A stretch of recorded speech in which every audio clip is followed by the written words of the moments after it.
Welcome to the final edition of AFL Riverina TV for 2016. I'm Lauren Markham. Thanks for joining us.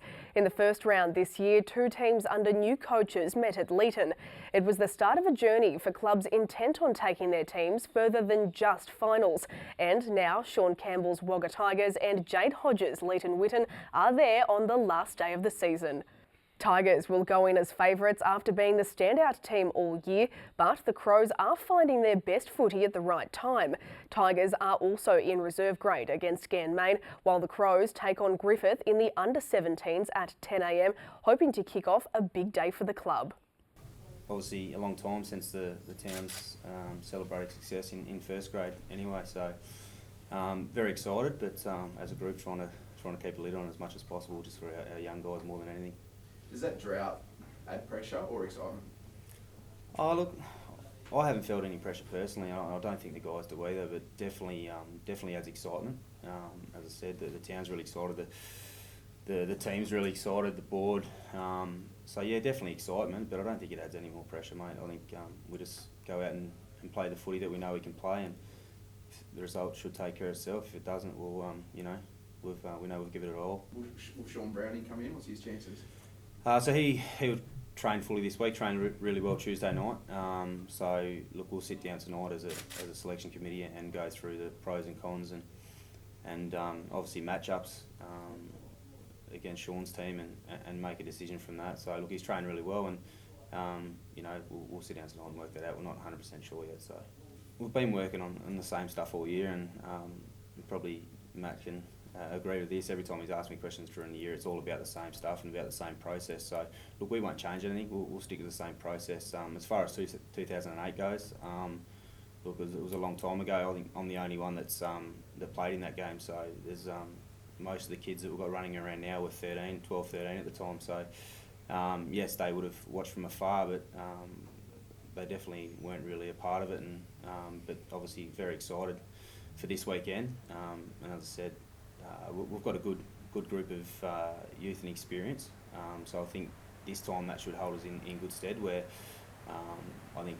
we were a little bit older last time in 2008, so yeah, hopefully that good mixture, and will add obviously give us a bit better chances this time around. Number one, our pressure on the weekend before the goals being kicked, obviously Potsy was fantastic, but our pressure was the best it's been all year.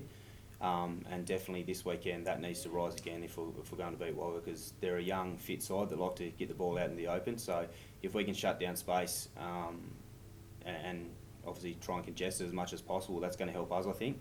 But look, the Mango game, as I said, Potsy fantastic. I think our whole forward line as a whole seemed to work a lot better on the weekend. It's the best it's worked all year. There was a lot more movement, and forward pressure numbers were right up. So yeah, look, our pressure needs to rise again from the weekend, but it was fantastic on the weekend. It needs to lift again if we're going to beat Wagga this week. All the younger boys are so excited. Everyone around the club's just super excited. That's about, the feeling's great. I mean, why wouldn't it be? They're not getting too carried away, I don't think. I'm constantly reeling them back in, so no, I reckon that'll be alright. We'll pretty much go in unchanged, mate. Straight up front with that. We'll pretty much be unchanged, so yeah, we'll go exactly as we were a fortnight ago. Leeton, they played pretty well. Their pressure definitely was up. Mango had a few boys that were under an injury cloud too. Some of their good ball winners. But no, they cracked in. They were super. Yeah, it's pretty huge. To play on your home deck in front of your home crowd where you've trained all year, you can't really argue with that. That's got to be really important, yeah. Yeah, the old boys are constantly around. Obviously around the club when we play on Saturdays and whatnot, but there isn't a big expectation. They're just all really excited. They're as excited as the boys are to play, to be honest, to see the club back in a big one. I'm just as excited as they are, to be honest. I mean, if you told me, I've probably said this 3 times already, if you told me the season was going to work out how it had 10 months ago, I would have told you to get nicked, but it's all just happened to fall into place for me. Great bunch of kids, willing to listen, sort of bought into what I had, and it's just been sort of topped up with a few older boys, some more experienced boys who go into bat for them, so they knew they had the kids, they just needed a good bit of leadership. That's all they really wanted.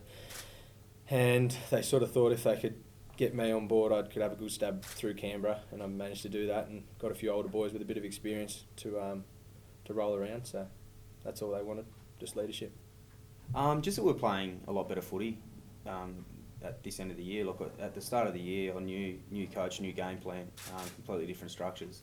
I knew that it was going to take a while. It's probably taken a little bit longer than what I would have hoped to start with. But yeah, the guys have bought into it all year, but just trying to instill what we wanted from the start of the year. They're definitely sticking to structures a lot better, and being probably consistency is the key. I think we was a little bit inconsistent at the start of the year, but slowly that consistency is starting to turn around. Josh Grant's probably the key for us.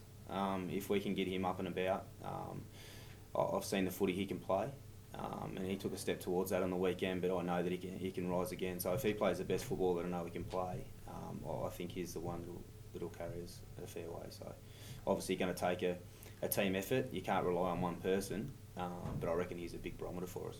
Got ball winners everywhere. Probably Flanagan or Jack O'Kelly will win your game of footy for mine. But yeah, if we play good footy off half-back, I can't really put a name on sort of anyone. And what's the key to beat Leeton? Oh, just keep playing the footy we've been playing. Good in and under, flick it out the back, and off we go. Just get outside and run. We can run all day, so yeah. We haven't tried to defend one-on-one all year. It's been a team defence, so if we can defend the way we want to and really push up and press as a team, and as Shaun said, they want to get the ball out in the open. That's pretty obvious. We've known that all year, but knowing that and stopping it's a completely different thing. So if we can stop their run and keep it as close in as possible, I think that'll take us a long way. What's your grand final history? You won many flags or anything like that? Played in 5, won 3, lost 2. Not too bad. Yeah, so I've been pretty lucky. Yeah, that's good. When was your last one? I lost one 2 years ago, won one the year before that. Yeah.